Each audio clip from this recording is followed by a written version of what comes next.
Dahil nga sa pagkakapanalo ng ating Gilas Pilipinas laban sa Latvia, at kahit natalo man kontra sa Georgia, ay Pilipinas pa rin ang umusad patungong semifinals ng qualifying tournament para sa Paris Olympics. Pero bago ang lahat, pasuyo naman ng isang subscribe at like para sa ating channel. Thank you and I love you all. Kinansela na nga ng ating Gilas Pilipinas ang kanilang flight pauwi dito sa Pilipinas matapos ang historic performance nila sa FIBA OQT 2024. Kinakailangan ng Gilas Pilipinas ang isang masusing paghahanda matapos makapasok ang ating pambansang koponan sa semifinals. Kakalabanin naman ng ating mga Gilas boys ang pambansang koponan naman ng Brazil.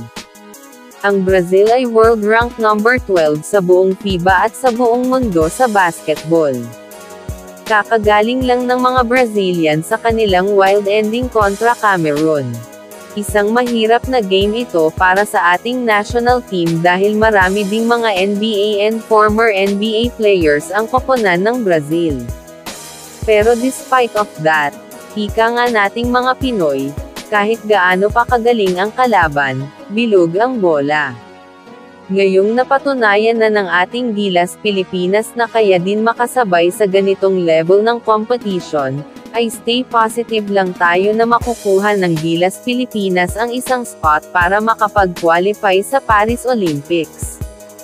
Samantalang dinala naman si Kai Sotto kagabi sa hospital para tignan ang kanyang kalagayan, matapos ma-injured kontra sa Georgia. Isang play nga kagabi na bumagsak si Kai kasama ang NBA player na si Bitadze. Nadaganan ni Bitadze si Kai Sotto bandang ribs nito na dahilan naman ng pagkaka-out ni Kai Ju sa buong laro.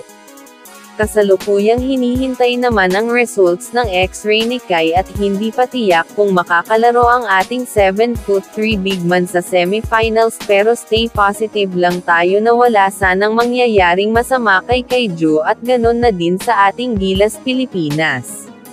Magtiwala na lang tayo sa game plan na gagawin ni Coach Tim Cone, at suportahan natin ang ating Gilas Pilipinas players na lumalaban ng husto para sa karalangan ng ating bayan.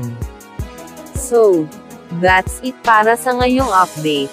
Suportahan natin ang Gilas Pilipinas bukas kontra Brazil, 8:30 PM dito sa Pilipinas at 3:30 PM naman sa Riga, Latvia.